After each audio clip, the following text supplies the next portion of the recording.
আসসালামু আলাইকুম, সবাই কেমন আছেন? ডক্টর ইউনূসের সরকারের কাউন্টডাউন শুরু হয়ে গেছে, এইরকম মন্তব্য করে ভাইরাল হয়েছে লালমনিরহাট জেলার নির্বাহী ম্যাজিস্ট্রেট তাবাসসুম উর্মি। আমি জানি না, এই মেয়ে হয়তো পাগল হয়ে গেছে, এই মেয়ে হয়তো মাথার তার ছিঁড়ে গেছে, না হলে এরকম পোস্ট এই মুহূর্তে দেওয়ার কোনো মানেই হয় না। কেন তার আগে বলতেছি, উনি পোস্টে বলেছে যে জুলাই যে গণহত্যা হয়েছে এবং তত্ত্বাবধায়ক যে সরকার, সে সরকার নাকি অবৈধ এবং জুলাইয়ের গণহত্যার কোনো প্রমাণ নেই।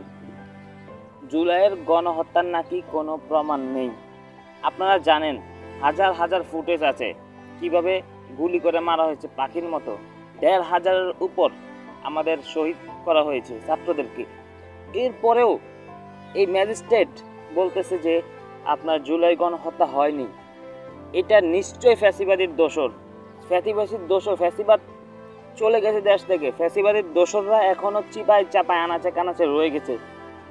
এদেরকে আপনাদের খুঁজে বের করতে হবে, আপনাদেরকে খুঁজে বের করে আইনের আওতায় আনতে হবে এবং গণদোলাই দিতে হবে। তা না হলে এত সহজে ফ্যাসিবাদ দেশ থেকে দূর হবে না। আপনি মনে রাখেন, ফ্যাসিবাদ কিন্তু এই এত 15-16 বছরে কিন্তু টাকা দিয়ে ঘুষ নিয়ে অনেক আপনার ভালো ভালো পোস্ট, ভালো ভালো জায়গায় আপনার মানে কথা বলতে পারে, কথা বললে গ্রহণযোগ্যতা আছে, এমন এমন জায়গায় কিন্তু ফ্যাসিবাদের দোসরকে বসিয়ে রেখে গিয়েছে। হ্যাঁ, এটা কিন্তু আমরা সবাই জানি। এখন সময় হচ্ছে সেগুলোকে খুঁজে বের করতে হবে, খুঁজে বের করে আইনের আওতায় আনতে হবে। এখন দেখেন, এই উর্মি কে? উর্মি কথা বলবে কেন? আমার এর পিছনে অন্য কোনো কারণ মনে হচ্ছে। যেমনটা হচ্ছে যে হয়তো সে রাজনৈতিক আশ্রয় যাবে আমেরিকা ইউএসের কাছে, এই জন্য বিদেশে যাওয়ার একটা ভঙ্গি। হয়তো তার এমন এক কিছু অপকর্ম আছে যেটা কিনা কিছুদিনের ভিতরে হয়তো সামনে চলে আসবে, তখন আর মুখ লুকাইতে পারবে না, কাউকে মুখ দেখাতে পারবে না। সেই জন্য আগে ভাগেই একটা মানে সিস্টেম তৈরি করেছে যেন সে দেশ থেকে পালাতে পারে, চলে যেতে পারে। এইটা নিশ্চয়ই ফ্যাসিবাদের দোষ। আর ডক্টর ইউনূস, ওনার চারদিক পৃথিবীর ওয়ার্ল্ডের কত সুনাম, কত অর্জন, এটা আপনারা দেখছেন ইতিমধ্যে, আপনারা ইতিমধ্যে জানেন। ডক্টর ইউনূসকে পর্যন্ত উনি সম্মান দিয়ে কথা বলে নাই। উনি ফ্যাসিবাদের রক্তে ঢুকে গিয়েছে, ওনার রক্তে ঢুকে গিয়েছে। এই তাবাসসুম উর্মিকে আমরা ছাত্র জনতা সাবধান করে দিচ্ছি। খবর আছে, সবাই সবার জায়গা থেকে থ্রেট দিবেন, সবাই সবার জায়গা থেকে যতটুকু করার করবেন। ফ্যাসিবাদের দোসররা এখনো রয়ে গেছে, এদেরকে বিতাড়িত করতে হবে। বাংলাদেশের জমিনে এদেরকে রাখা হবে না ইনশাআল্লাহ।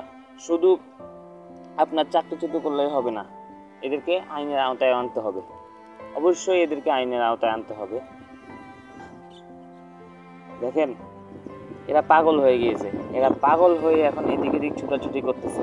কোথায় যাবে, কি করবে, কার কাছে গেলে আশ্রয় পাবে, কার কাছে গেলে কি হবে।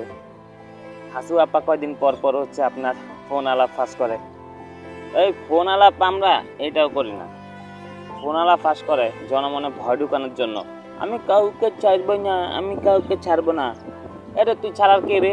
তোরে তো আমরা ছাড়বো না, তুই ছাড়ার কে? তোরে ছাড়লে না তুই আমাদেরকে ছাড়বি? তুই আয় দেশে, তোর প্রত্যেকটা পশম ওই যে কবর হইব তুই নিজেও জানবি না। তোর কবর দিব কে? তোরে কে কবর দিব? কুত্তারে খাওয়াইব তোর মাংস। অতএব সাবধান। ইতিমধ্যেই কিন্তু সারা দেশে বিক্ষোভ মিছিল হয়েছে তাবাসসুমকে নাম কি ভুলে গেছি, উর্মিকে বিচারের আওতায় আনার জন্য। তো সেই দাবি জানাচ্ছি। আমাদেরও দাবি একটাই, ফ্যাসিবাদের দোসররা এখনো রয়ে গিয়েছে, এদেরকে আপনারা দেশ থেকে ক্লিয়ার করেন। আরেকটা হচ্ছে যে এই যে তাবাসসুমের পোস্টে অসংখ্য মানুষ আপনার কমেন্ট করেছে। এর ভিতরে দেখবেন কিছু কিছু কমেন্ট এরকম হয়েছে, মা উর্মি তুমি অনেক সাহসী, তুমি অনেক যোদ্ধা, তুমি অনেক সেই। এই যে কমেন্টগুলো করতেছে, ঠিক আছে, তেল মারতেছে, তেলবাজ, এইগুলাই ছিল ফ্যাসিবাদের দোসর 100%। নাহলে উর্মিকে তেল মারার কোনো প্রয়োজন হয় না। যে উর্মি বলে সন্ত্রাসী আবু সাইদ, জুলাই গণহত্যার কোনো বিচার নেই, ওকে তেল মারার কোনো প্রয়োজন আমি দেখতেছি না। যারা মারতেছে তারা তারা সাবধান হয়ে যান, সাবধান হয়ে যান। এই সবগুলোই মনিটরিং করা হচ্ছে, হবে।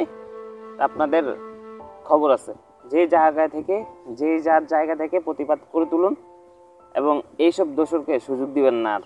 এখন আমরা অনেক শক্তিশালী। যখন আমাদের কেউ ছিল না তখন আমরা পেরেছি। এখন আমাদের অনেক আছে, এখন আমাদের পাশে অনেক শক্তি রয়েছে। এখন আমাদেরকে ইনশাআল্লাহ কেউ ঠেকাতে পারবে না, একমাত্র আল্লাহ ব্যতীত। তো এটাই হলো আজকের কথা। তো সবাই ভালো থাকবেন, সুস্থ থাকবেন।